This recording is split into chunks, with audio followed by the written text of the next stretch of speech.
মধ্যপ্রাচ্যে ইসরায়েল ও যুক্তরাষ্ট্রের সঙ্গে চলমান যুদ্ধের মধ্যেই কৌশলগত অত্যন্ত গুরুত্বপূর্ণ হরমুজ প্রণালী দিয়ে বাংলাদেশ সহ 5টি দেশের জাহাজ চলাচলে অভয় দিয়েছে ইরান।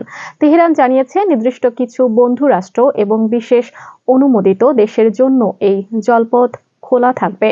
ইরানের এই বন্ধু তালিকায় বাংলাদেশের পাশাপাশি ভারত, চীন, রাশিয়া ও পাকিস্তানের নাম উল্লেখ করা হয়েছে।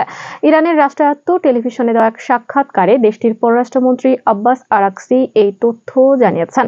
বিশ্বের মোট জ্বালানি তেলের 1/5 এবং তরলীকৃত প্রাকৃতিক গ্যাসের বড় অংশ এই সংকীর্ণ জলপথ দিয়েই পরিবাহিত হয়।